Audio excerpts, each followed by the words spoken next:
You are listening to the Wyrd Learning podcast with your hosts, Dr. Tracy Dix and Dr. Alex Patel. Today's episode is Adapting from A-Levels to Academic Life at University. Production team Kia Morant and Patricia Marie Solis. Hello everyone and welcome back to another episode of the Wyrd Learning podcast. We're really excited today to welcome two special guests. We've got two A-level students on our episode today, Harri and Emily. Would you like to introduce yourselves? Hi, I'm Emily. I study religious studies, maths and chemistry at A-level, and I want to go into philosophy as an undergraduate. Hi, I'm Harri. I'm studying geography, art and RS as well. I'm looking at studying anthropology at undergraduate. Great. Well, we're very glad to have you with us. So thank you very much for coming on our show today. And today's episode is all about A-level assignments and the differences between how you study at A-level and how you pass your assignments versus what learning is like at university, what the assignments are like and what the expectations are like, so that we can help people looking to go into university to kind of bridge that gap in their knowledge and experience. I'd like you to each pick one of your courses that you're doing at the moment and just imagine or, go back in your memory and relive what it's like to study it. So could you tell us a little bit about what kinds of lessons you have, what kind of learning environments, do you do group work and things like that?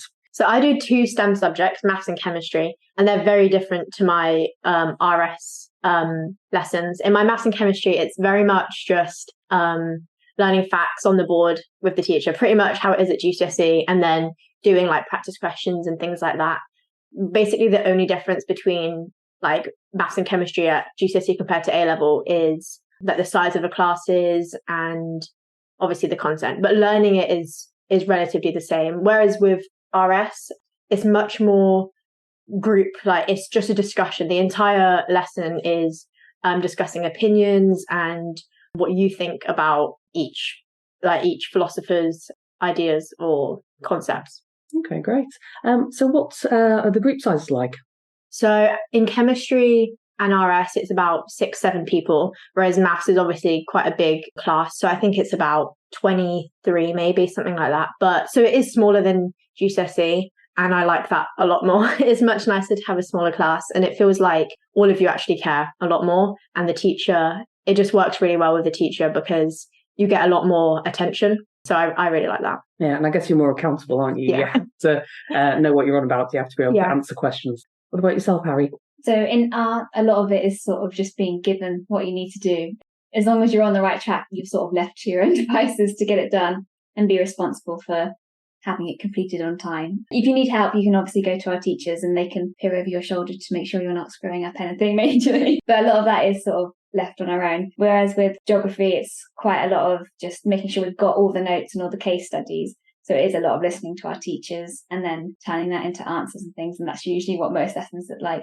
And obviously, because we are going to do like a big study, like our NEA, we'll have to do our own research and go out and we'll be in the computer rooms a lot. And do they let you out into the real world as well? Yeah. And have to turn our notes into actual essays and work that makes sense. So then what are the class sizes like?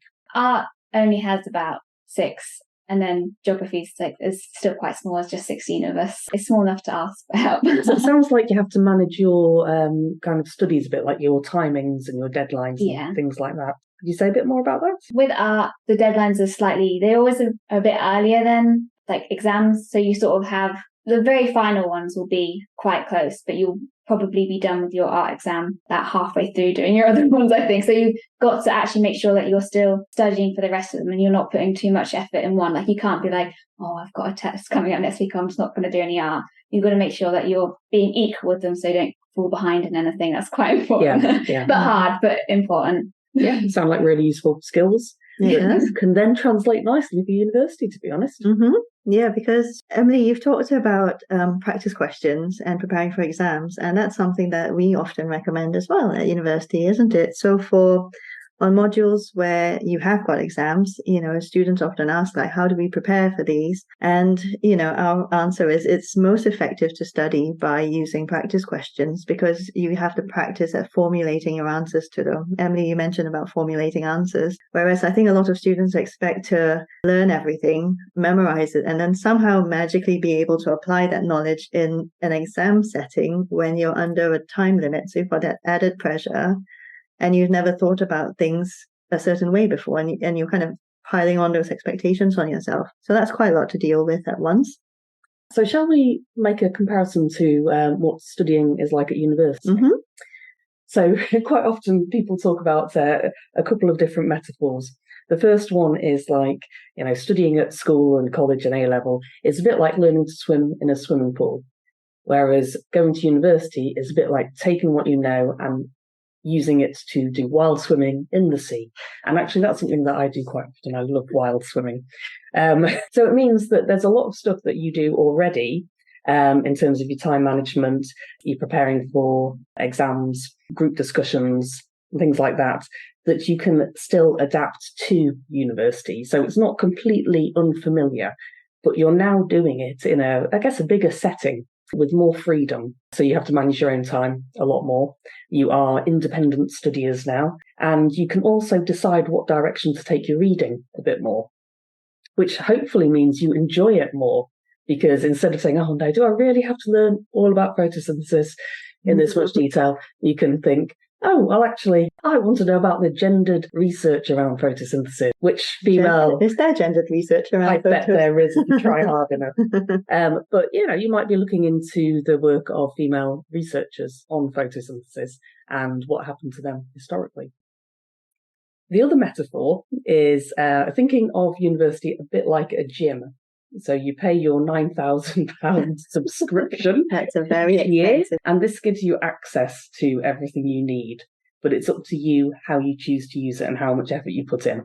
So it gives you access to experts. So these are like your personal trainers, I guess, your lecturers, your personal tutors who you can interact with. You can obviously hear them in lectures, but you can talk to them outside of lectures. You can contact them.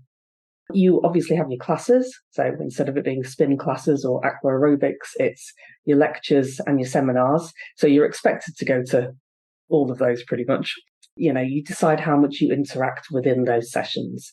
So quite often in lectures, you'll be spoken at and there's not so much room for discussion. So you might need to have strategies to kind of make the most of that and keep yourself awake in some situations. You have access to all the resources of the gym, or in this case, the university. So it might be the libraries and access to articles online. You have all sorts of equipment that are appropriate for your subject area. So it might be practical classes or practical labs.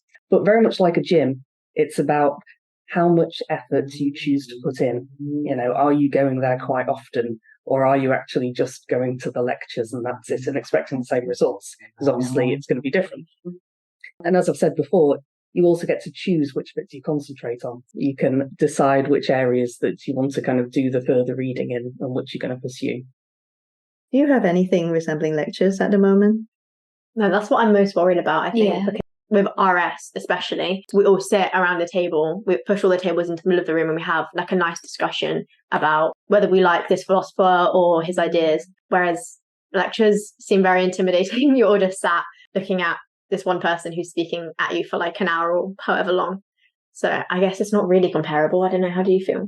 Yeah, I think one thing you said in one of your podcasts was that about trusting your notes. And I always think that when I'm being talked at by a teacher and I'm like trying to get something down, I definitely worry about how will I know that if what I've even got is worth anything, or like I don't want to waste my time trying to like make sure I've got something when actually it's not relevant, or like I've misunderstood it. We don't. Because at A level you get told like you need to know this, you don't need to know this. So when we're in a lesson, she'll be like, okay, you don't need to write anything on this slide. And then when she goes to the next slide and she'll be like, okay, just write this little paragraph here. Right, at uni you do whatever you need. Like some lecturers do kind of do that, especially in the first year, to kind of say, this is the type of stuff I expect you to know, and this is where I'm just waffling about this because I'm really interested in it. But really, as you're getting into your second and third year, you should be, pursuing your own interests, and it's up to you, because there is no limits to, what you can look into. Lectures have changed a bit since we were students. When I was an undergraduate, lectures were not recorded and there was no opportunity to go back to it. So you sat through the lecture, got what you could out of it, and then that was it. And nowadays, in many universities, lectures are recorded, they're made available afterwards, they're indexed and searchable, so they're really easy to go back to afterwards if you want to. Having said that, though, it's not something I necessarily encourage, because I've also seen a lot of students who go, I'm really overwhelmed because I go to a lecture, I don't understand what's going on, and then I go through the recording and I still don't really understand. It takes me like 4 hours to go through that lecture. And if you're thinking about back in the day when Alex and I were students, we wouldn't even have had those opportunities. So I think then it'd be more a case of looking at your assignments perhaps and thinking about, well, what sort of research do I need to look for in order to help me tackle this assignment? The lecture would be long gone and forgotten, if I'm honest.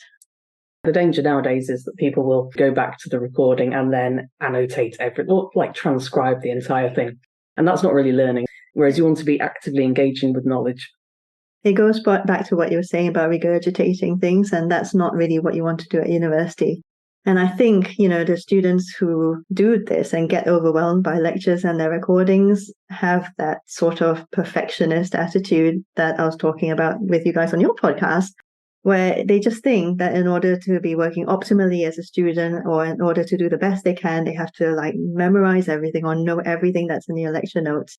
And you don't have to. And the thing I would say is, a lecture often gives you an introduction to a topic, and sometimes depending on a lecturer's interest. So like Alex was saying earlier on, someone might decide to talk about a certain area just because they're interested in it. If you had a different lecturer, they would give you a different take on the same subject. So what your lecturer delivers to you is not everything there is to know about that subject, and therefore you don't need to learn all of that. So in terms of how to approach lectures, what I would advise is a bit of preparation. Not a huge amount. Work out what the main areas are going to be. So you're building almost a framework of what you're expecting to learn from that lecture. And that might be by looking at the aims and objectives of the lecture before you go in, or the intended learning outcomes is what they often call them. And so at the end of the session, if you've not picked up on the last point, there's perhaps a gap there and you should go away and check the lecture notes again. Mm-hmm. Secondly, when you're in the lecture, try and understand. Don't spend all your time writing it down, because you can go back to the recording. Try and engage with the information. Make notes about what interests you, what you have questions on, but don't try and capture everything, because it's already out there. There's the recording, there's probably a transcript, there'll be textbooks and research articles that already cover this stuff. But just try and, be in the moment and get that motivation going if you can.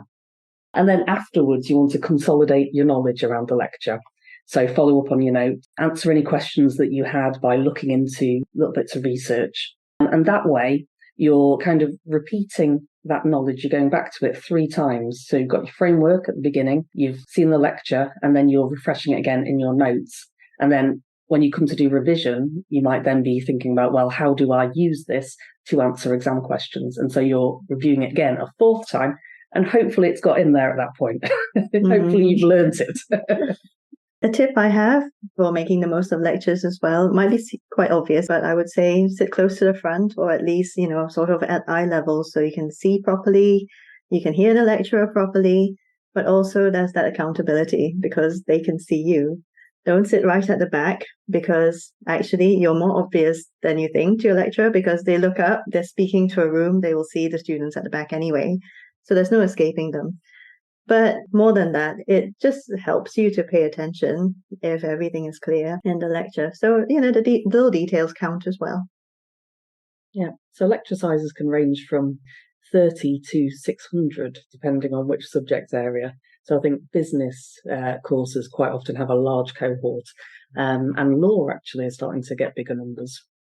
What you described earlier on with the class sizes do sound quite similar to seminars and tutorials. You're talking about a group size that's more intimate, where you feel like you're able to ask questions and there's the accountability and it feels a bit more informal. And then some other classes are a little bit more like seminars. Obviously, you don't have anything as big as a lecture. So I feel like maybe without realizing, you have got experience of attending something similar to seminars and tutorials already. Yeah, I guess one of the differences, you may be expected to prepare for classes quite a lot at college, but in seminars and tutorials, you'll usually be given something that you must have read.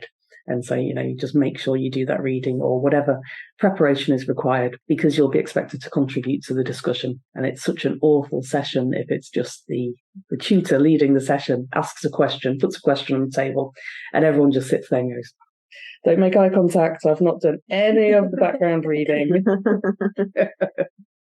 And sometimes the discussion might be structured in different ways. So when I was a student, we used to have kind of informal group presentations. So we were assigned a different passage to read each in the groups, and then you were encouraged to meet beforehand and talk about it. So you had a little mini presentation and then a discussion. So it was even more scaffolded than that, just to kind of structure the seminar a little bit better and make sure that people had things to say. And there might be various versions of group-based learning. So there's things like problem-based learning and team-based learning, but it's essentially group work. So sometimes you're given a problem and maybe some clues as to what to read and sent off to kind of research it yourself and then come back and present it in some way. So maybe it's a report, or write it up as a grant proposal, or present it as a poster. But you'll always be given some kind of support as to what's expected in terms of any new assignment types. Any questions about seminars? My sister's going into third year right now, so she's prepared me. I definitely feel like I've learned a lot about uni. Yeah. But when you go, you don't know what to ask. Like, you just ask what everyone went to an open day, and I asked someone what the workload was like for their course, and they said they're like, "Oh yeah, it's not too bad. Like, obviously it's a lot of hard work, it is. And then I was talking about their A levels, and they're like, "Oh yeah, I took 4 A levels," and I was like, "Oh okay." So your level of like being able to cope with work probably isn't the same as my, as me being able to like not drown under too much. Sometimes I feel like you don't actually get an accurate representation. Yeah, but it might surprise you to know that actually the number of hours for each module is specified. Not all students actually know this, which is a surprise. So a module will have a certain number of credits. So it might be 30 credits. The next module is 30 credits, and these add up to, I think it's 180 credits per year, or something along those lines, maybe 120. I can never remember the numbers. But each credit is equivalent to 10 hours. So a 30 credit module is worth 300 hours of study. And so that's split into things like lectures, seminars, practicals, reading, and this big chunk, which is independent study. And that is your own time to kind of spend on assignments and background reading and preparing for exams. So it gives you a ballpark of, how much work you're expected to be doing. So it's kind of 9 till 5 type job, really, those types of hours per week. Good to know. Yeah, I didn't know that. No, I didn't know that you had that. So if it's a 15 credit, you put less effort in than if it's a 30 credit. Okay. And if you're on a module that happens to have, low contact hours, it's probably because you're meant to do more independent study. So as an English student, I used to have 10 hours of lectures a week, which was very little compared to engineering students. And it was because I was in my bedroom all the time reading their various books. What were your contact hours like, Alex? Very long, actually. I think it used to be about 26 hours a week. That kind of thing. Yeah. There can be quite a contrast depending on what course you pick. So with philosophy, you probably have fewer contact hours in terms of lectures and seminars. Yeah. Because there'll be lots of reading and things like that. Yeah. But you'll probably find also that your seminars are quite structured to what you're already used to, because you're saying about, was it RS? Yeah. And talking about different philosophers' point of view, that's going to be quite similar, I think, to some of the sessions you'll be doing at university. That sounds good. So, could you tell us a bit about the types of assignments you do at the moment? So in terms of, an example question maybe, or how long they are, and what the expectations are in terms of what markers are looking for, what are the characteristics of a good assignment? It's quite clear with a lot of subjects what makes it good and what makes it when you've screwed up. Like in RS, our biggest question is a 30 marker, and I usually write about 4 pages. So it's not, but in handwriting. And you have A01 and A02, and you've got to make sure that you've got both. So it's facts and evaluation. So you know what you need, and it's easy to revise the facts. We've been doing that since forever, but it's being able to evaluate that. That's what I enjoy about humanities as well, because you've got to be able to look at it and make a judgment yourself, and you can actually have an opinion on it. Okay. So you're not doing coursework then? It's all exam based, is it? Or? In RS, it's exam based. Yeah, we have three papers for RS, but they're all 2 hours, and that's it. So they're all worth a third of our grade each. But in art, it's different, isn't it? Yeah. So in art, we've got to write essays. So we get to pick a theme at the beginning, and then you do quite a bit of work on that. So you've got essays you write about different artists, and you have to produce work inspired by it or copies of different artists. And then for the actual exam, they'll give you a theme, and you've got to create a piece of art for it, and obviously prepare for that. And then you get quite a long, I think it goes over several days. The actual I think it's 15 hours to produce the work. So it's quite different from my other subjects. So the rest of them I'm sat in an exam hall, and in that one I'll just be staring at a piece of paper for a really long time. Okay. Yeah. So at university, a typical split is 30% of a module's marks will be for an essay, and it might be 1,500 words, might be up to 3,000. So it depends on the credit weighting for the module. It does. So one of the things that you will discover about university is that there are very strict rules about formatting and presentation. And I think it has evolved from training people up to be able to publish.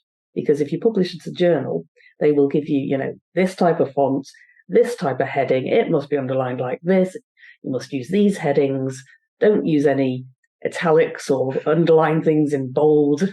And they're very, very specific. So I think that's filtered through to how students are expected to submit work. So, you'll be told font size. Sometimes you're told margin sizes. Oh, wow. And that would be a hangover from when work would have been bound into a manuscript or something along those lines. So it can be a bit of a surprise. Yeah. That's quite different. But just to reassure you, though, the margins are likely to be the default setting in Word anyway. So you might have to worry about double spacing, but in most cases, you'll get used to it. And once you've done the formatting for one essay, it's very likely that subsequent ones are all the same. Yeah. So it's a little investment at the start to get it right, and then you don't have to worry about it too much. Yeah.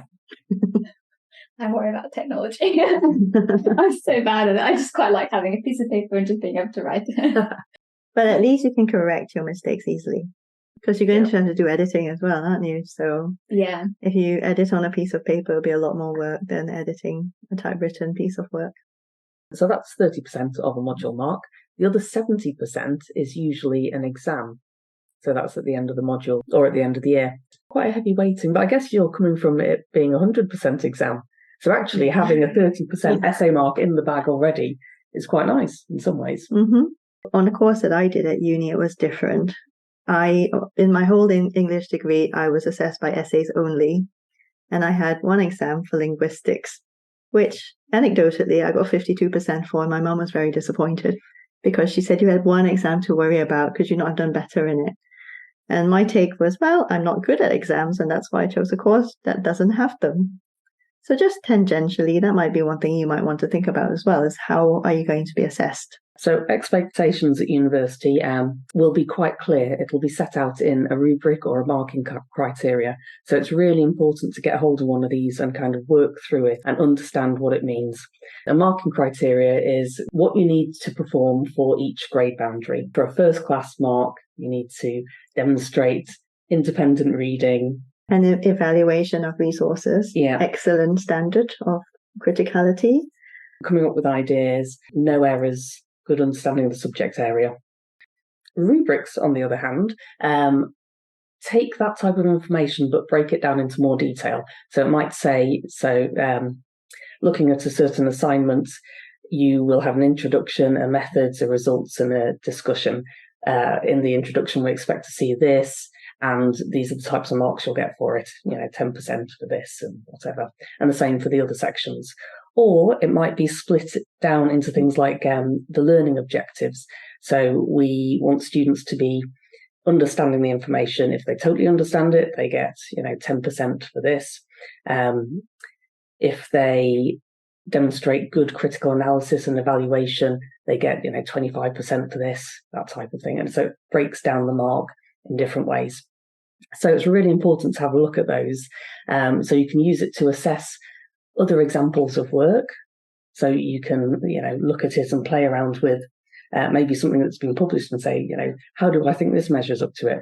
Or how does my work measure up to it? Because that means you then have a good understanding of how you're going to perform when it is actually marked. It'll help you spot things which you need to correct. And so ideally you correct those, then you submit it, but you have a good idea of, what mark you're going to get. So I really think I've hit everything here, so I'm expecting a high mark, or actually I only had 2 hours on this after I crawled out of bed, because I was focusing on something else. So I know I'm not going to do that well, but it helps you kind of manage that impact of getting your marks back a little bit. And do you get given those types of things? Because at A level, in our classes, our teachers will literally just give us a mark scheme basically and an example answer to a question, and we'll go through what was good about it and what was bad about it, and then we'll rewrite the answer better. Brilliant. Because we have all of these bullet points about things you need to include. Mm-hmm. But we get given that directly. So is it the same at uni, or do you have to go searching for it? No, you'll probably have to search for it. So at university they use the digital learning environments and things like that. So it should be available within your module area. And if not, ask, because they should be offering these types of things because it's such an important learning tool. Mm. You'll also get feedback on your submitted assignments. So that's something that is really useful to review and apply to subsequent ones. However, I have noticed that on some modules, they're tending to give general feedback for the whole course, like the whole cohort, which I think can be a little bit trickier because, if you're quite new to university, it can be difficult to know whether what's being said about the assignments in general applied to yours. The support departments who can help you with your academic writing. There are people like that who are experienced with it and can help you with that at university. Yeah. So it might be useful to say something a bit about marking expectations. So in that previous podcast, we were talking about, grade boundaries. Mm-hmm. It's a bit like they shift. So tell me a bit about how things are marked, what kind of range of marks you get at A level. What's a satisfactory mark? If you kind of just done okay. When sort of at where we're at now, you'd probably want to be just where we're at now. You could be like a grade lower than what you want to get. So if you wanted an A and you're getting Bs, you'd probably be happy at the progress you are making. Is that what? At the end of year 12, I think you make the most progress in year 13. So if you're at a B, then you're not just going to get an A, you'll probably get an A star because, I don't know for sure, but I feel like you make a lot more progress in year 13 than you do in year 12. I'm sure you do, when you've got that deadline looming. I feel like I'm not that optimistic, but... Oh, well, I hope so. We do get quite a lot of marked work, so we know what, especially in our RS, we get. We'll do everything in class, and then we'll get given a question on it, and then the next time we're back in, we'll hand it in and we'll know what we've done wrong and we can improve on, and then we can work on it. So we get quite a lot of constant feedback to see where we're at and if we're improving and what we need to work on. I think that's different in different subjects. Because sometimes subjects are easier to mark. I think with art, it's so subjective that at the end of the day, and also if it depends on what everyone does. So when they come in and it's called when they make sure it's all even. Moderation. That's it. Yeah. That's the one. And when they moderate it, your grade could just change quite differently to what the teacher thinks you're going to get. And we saw a lot of that with the EPQs, that the teachers predicted one thing and they got quite different, which is, I think, usually they are quite accurate predicting it. So I think some years you just don't really know. Yeah, there's been a change in how it's assessed. The grade boundaries, I think sometimes they're always like, oh, we'll find out and then we'll come back to you and let you know how you did. Okay, so I wanted to ask about percentages. So do you get marked out of 100 on anything? No, so that doesn't happen anymore. I don't. So is it just A, B, C? Yeah. So I'm just thinking, if you did a maths test, for example, what would be like an A or an A star in it? I think like 65% or something. But the thing is, I think what I find difficult is they have like generic grade boundaries that they'll put on the board after we get our test back, and they'll put grade boundaries on the board. And I'm like, but that is not specifically for this test, obviously. So it's for the actual A level. It was like the last year's A level grade boundaries or whatever. So then it doesn't really apply, because the assessments you're doing in year 12, they're nothing like the ones you're doing at the end of year 13, your actual A levels, because, well, you've only done half the topics, but also they're just formatted in a different way.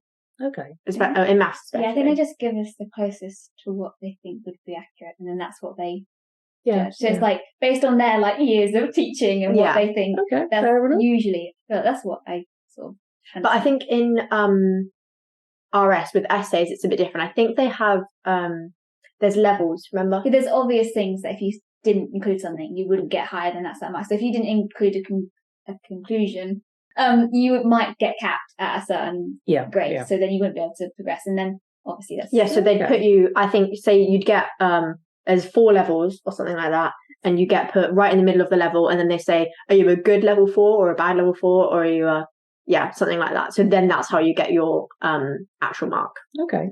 So I was wrong then. So back in my day, it used to be, things were generally marked out of 100.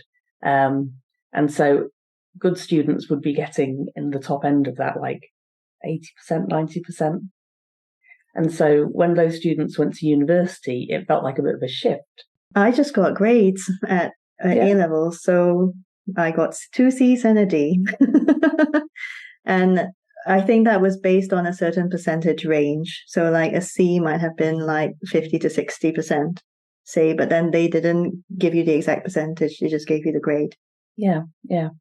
But the point that I want to make is that at college, it feels like you could potentially, or it used to feel to me, that you could potentially get up to 100% if you got everything correct. Yeah, you can definitely. We've seen 30 markers in RS, like an example 30 marker where they got 30 out of 30.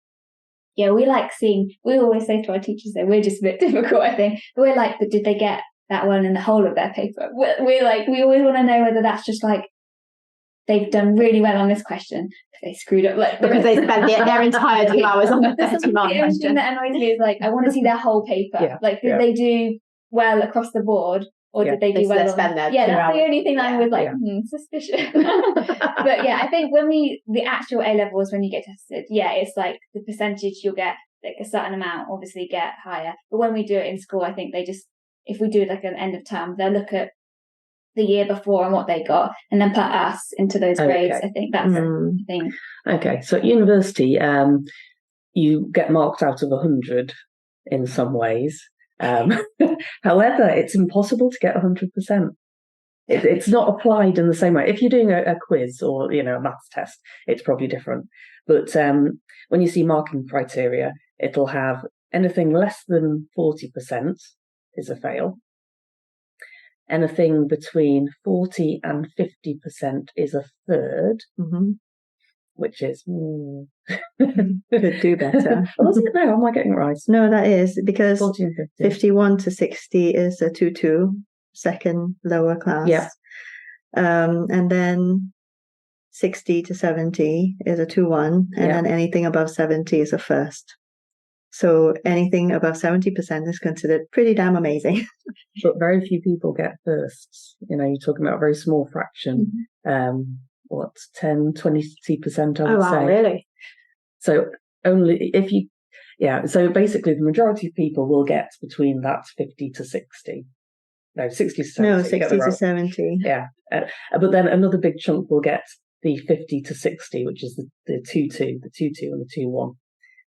So those are where you usually where the majority of students will, Yeah, so it can be a bit of a shock if you are at all used to scoring 80s or 90s. Because to get an 85, it has to be pretty incredible. It'd be near publishable, wouldn't it? Yeah, you have just discovered something, basically. What's the point of having out of 100 then? That is the question. Yeah, that is the question. But I guess, it would seem somehow dissatisfactory to just say, 75 or something, because it's like a number plucked out of thin air, isn't it? Whereas like 0 to 100 is something that we're used to. So maybe that's part of the transition. I don't know. It is. It's changing your understanding of how it works. So if you get 70 and above, that's brilliant. You are totally on track. That's crazy. 70%, awesome. 60 to 70, still pretty good, but room for improvement. So if you get those types of marks, don't put yourself down, because a lot of people get those and freak out and think, why is it so low? I tried everything. Yes, you did. That's the best. You got the best in the class. You're brilliant. But if it helps, think of it in terms of the 2, 1, 2, 2. If you've got a first class mark, that's brilliant. And the thing is, everyone else is going to be in the same boat as well. Yeah. So should we break down generally what those grade boundaries might mean as well? So like, for example, with a 2-2, it's very likely that you produce a decent answer to the question, but perhaps you needed to do a bit more wider reading, and definitely editing was probably lacking. So a lack of structure and specificity. So perhaps you might have made too many sweeping statements without pinpointing exactly what the evidence is, because a lot of academic writing is evidence-based. With a 2-1, I would say that, the research was pretty good, pretty relevant sources that you've engaged with. But for the most part, probably the structuring was the problem, again, because that adds a lot to the clarity of your work. And so with a first class piece of work, everything has come together. And it also then means that, the level of sophistication in your writing, so your engagement between the resources, the evidence, and your evaluation is very well integrated in your writing. And that is something that takes a lot of practice. So it might come naturally to some people, if they're used to writing or if they've drafted and redrafted their work. But chances are it's not something that would be that natural. You would need a few drafts to kind of get to that stage. Is that right? Is that actually how it works at school? The grading? Sometimes the grades can depend on whether they mark your assignment before or after lunch, or whether they have a copy or not. Or the quality of paper it's submitted on. That's what one of my psychology lecturers told me. If you're handing in hard copies, print it on good quality paper, and it just influences the marker a touch. And anything that can give your marker a good impression and put them in a good mood and help them enjoy your assignment. That's not our job. So being able to read handwriting. It's not your job, but it is your job now. Markers are human at the end of the day. So yeah.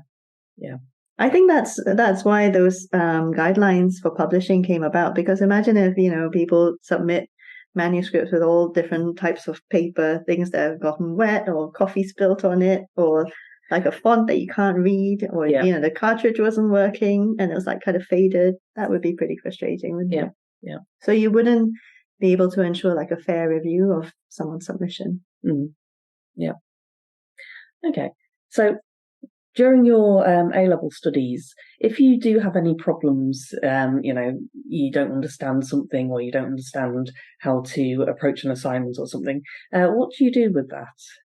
You can 100% go to your teacher. They are so there for you. They really do care at A-level, or at least in my experience. It might not be the same at all sixth forms, but all of my teachers I'd be really happy to go to if I was struggling with an essay or a topic in chemistry or maths or whatever, and they would be like, yeah, that's absolutely fine, I'll explain it to you whenever they're free. You can email or find them in school, and they're completely happy to talk to you about it.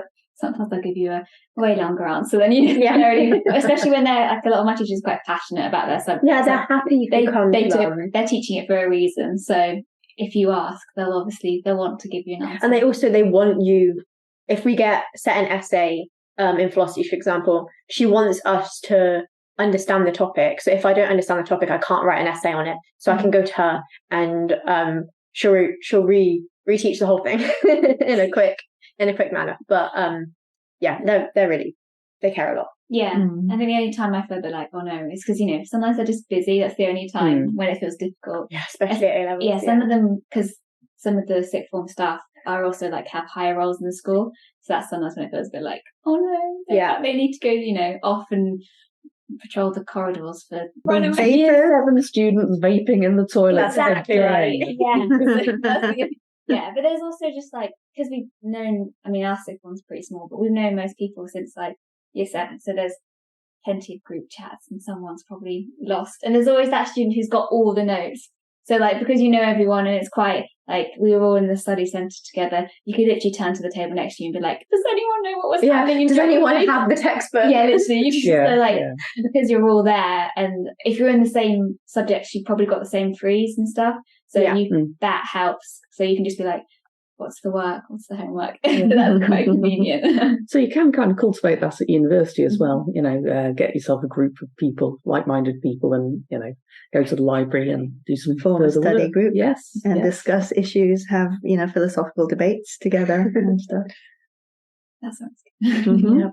What do you think you'd do at university? Do you think it'd be a similar experience? Or? I think I'm sure it's not that bad, but it seems much more intimidating because I've known all of my teachers since year 7, and they've taught me before, and you have like a more personal connection with them because there's only like 8 or whatever in my class, so it just feels like easy to go to them, whereas a lecturer stands like meters away from you talking about some big topic.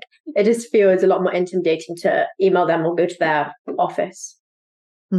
Yeah, it's definitely just, I think it's just, it feels overwhelming thinking about it, and I'm sure that when we get there we'll like be able to find our way through it, but like it's just the idea of it and what we hear, and I feel like you often hear more bad stories than perhaps positive Go ones. on, can you share a bad story? I don't know, you just sort of like when someone tells you about, I don't know, a lecturer they had that was just really like unhelpful or something, and you know, and it's probably just one, but they like just didn't get on and they didn't understand it. Or I've heard people being like, they took a uni course obviously, and then there's just like one module and they just like hated it, and like they didn't have to do it forever, but they just found it so hard to get through it that it's sort of like put a bit of a damper on their whole like that's the thing they go home and tell, whereas actually it's probably not.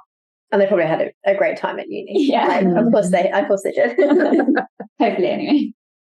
We always need to vent about the bad stuff, don't we? It's like a little outlet. It's good for your mental health. Yeah. So you talked about, you know, talking to the person at the next table and asking for notes and stuff. And Alex mentioned study groups. But also, you know, amongst the staff at university, there are a lot of support networks available. So you have a personal tutor, you've got your module tutor, you might have a module convener as well on top of that. So if for whatever reason you're not getting a response for someone in particular, like if it's during the holidays and you might have a module tutor who is hourly paid, for example, they might not get back to you because they're not paid during that time. You can still approach your module convener. You can definitely approach a personal tutor for help with like any pastoral issues. So if you're just kind of struggling on your course generally and you just want to talk to someone, then do approach them for help. And then there are lots of other support departments as well. So if you need help with finding resources, you can go to a library, talk to your academic librarian. If you need help with assignments and structuring essays, you can talk to academic skills people. And if you just need, you know, a bit of a mental health check or something, there's usually a well-being team on campus, and someone you can see on a kind of more counseling type level. But the student union is also a really good resource. So there are lots of clubs and societies which are kind of part of the student union, and you know, we strongly advise that students join a few clubs and societies, not too many, but you know, like maybe 2 might be a good number, just so that there's a good balance between activities outside of the curriculum and your course, and you can kind of balance everything. But also, you know, you have that opportunity to form those friendship groups, those support groups that'll help you through when times get tough.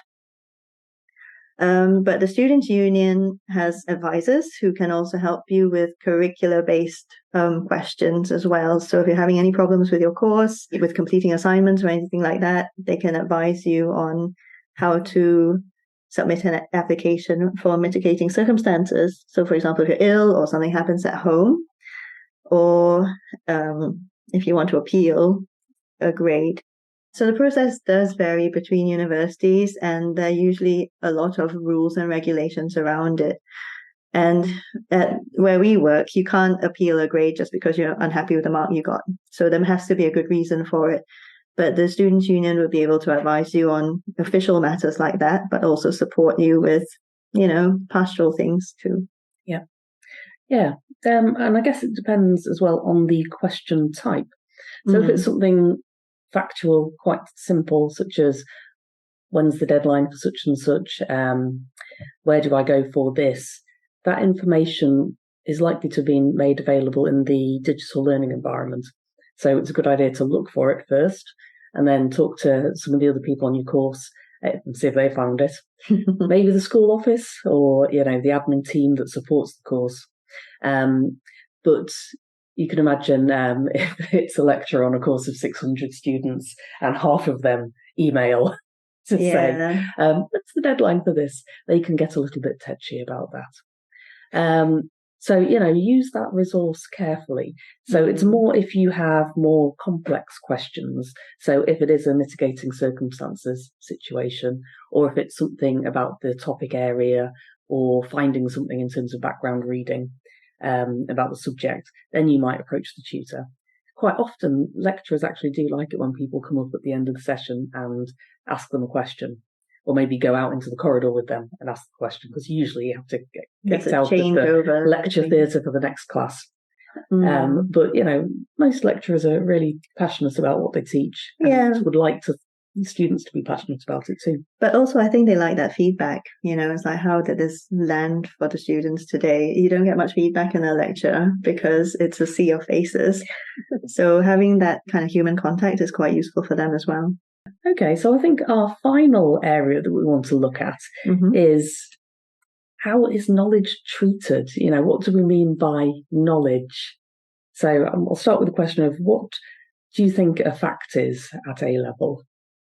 What your textbook said. Whatever's on the board. Yeah, I feel like it is a little bit what you need to get written down to get the marks is sort of what the fact will be, Even at GCSE, we were told, they'd hint that actually what we were being taught wasn't like the full truth, or like it was actually a lot more complicated, but it's like a dumbed down version so we could get the marks. And it's like, what? Yeah, if I can pass, then when I first started chemistry A level, they were like, okay, so forget half of the rules that we taught you at GCSE because they worked for GCSE, but they don't work for A level because it's a lot more complicated. I feel like we learned a while ago that sometimes you do just have to, at A level, and just write what you've been told. It doesn't necessarily matter if you agree with it or if you've found something else out, because if you get the mark at the end of the day, you'll pass and it's fine. I think that's what I'm most excited about for uni though, is because when you're writing essays at uni, it's not just like regurgitating things. It's you can actually put your own opinion in, and that's what I like in our religious studies lessons. We're having loads of discussions about our opinions and stuff, but then when it comes to the essay, you can't put any of that in. But you have to make one final decision, and you can't keep going back. It's not an opinion. It's just like whether you agree or disagree. And it's not like personal. It's just like it doesn't matter if you hear something and actually entirely disagree with what you just wrote down. Yeah, exactly.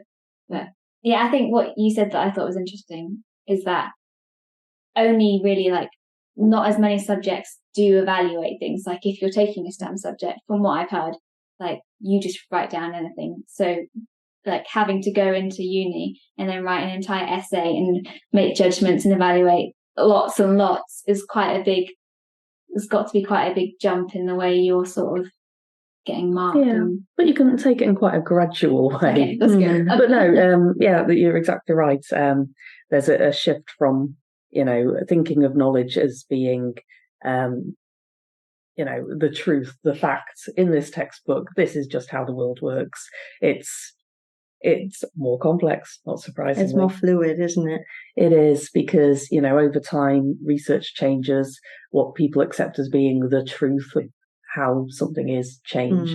But in lots of areas, even in STEM, if it's a cutting edge research, people will be disagreeing. One lab will be saying, oh, but this is how the universe works. Another lab will be saying, no, it's something different. It can depend on the sample group that they choose, can't it? It can depend on all sorts of things. Yeah, lots of variables, but that's a bit complicated. It might be reassuring for you to know, though, that within the STEM subjects, they take students through the transition. So in the foundation of first year, it's still very much geared towards understanding the foundations of that subject. So like, for example, what is DNA or what is a chromosome?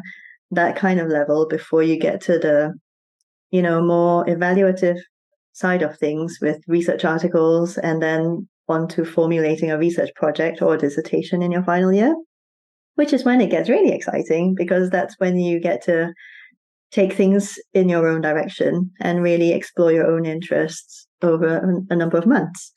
I don't think I realised how much you could, like, if you're enjoying something, you could read into, like, you could expand your own research on it, I think I thought it was a bit more like, this is the module, you'll go to this. Sometimes at some point in the future you get to choose.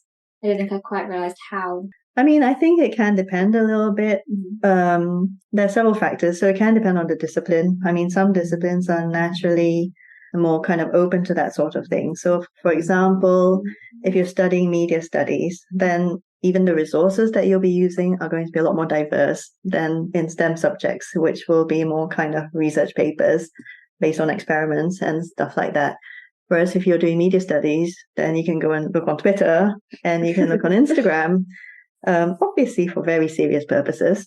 But also it can depend on the academic. And sometimes, we were saying earlier on about when you submit your work, make sure it's in a state that's pleasurable for them to read. And you kind of got to think a little bit about their preferences as well. And so if they're the sort of person who's maybe not open to certain perspectives, then you might not want to kind of push that as much with that person. What do you think? Sounds a bit cryptic, Tracy. That's what that sounds like. Oh, sorry. Maybe there are other ways of putting for it. example, Tracy is correct, as ever. So when I did my PhD viva, I'd done my solid bit of research, and it was looking at locusts and how their wings develop.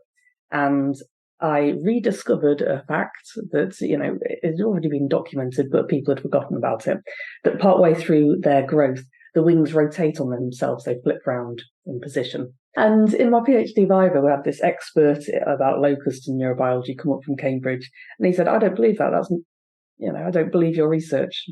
Fine. And then he said about another part of it where I was looking at the maps that you get from neurons in the brain or in the locust nervous system.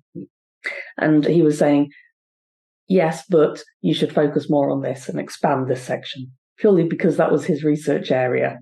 So, yeah, it was very much about his own preferences there. Mm-hmm. Yeah, totally biased. Thanks for that example, Alex. But it's true, people, have their own belief systems. And if you write something that agrees with that to some extent or gently argue something else, then it will fit in with that and they'll think, oh, yes, that makes sense. Happy with that. Whereas if you challenge them too much, and it might be just challenging them over whether you're allowed to put subheadings in or not. It might be something personal where, one academic believes a certain school of thought and then another academic doesn't. And if you're kind of agreeing with that other academic who, because disagrees, it might be a bit of tension between them and your marker. So that could get you into a bit of trouble. Basically, people have personalities. That sounds like such a struggle. Yeah, exactly. People have personalities. And I mean, the thing is, when you go out into the working world, that's something that's going to be that's going to continue anyway. So, university is just an exercise in navigating a more diverse range of personalities. I would say that it would only contribute to a small percentage of your mark. That's it's how that it kind should of like be. It could go either way, and they, choose one over the other. Yeah, I hope.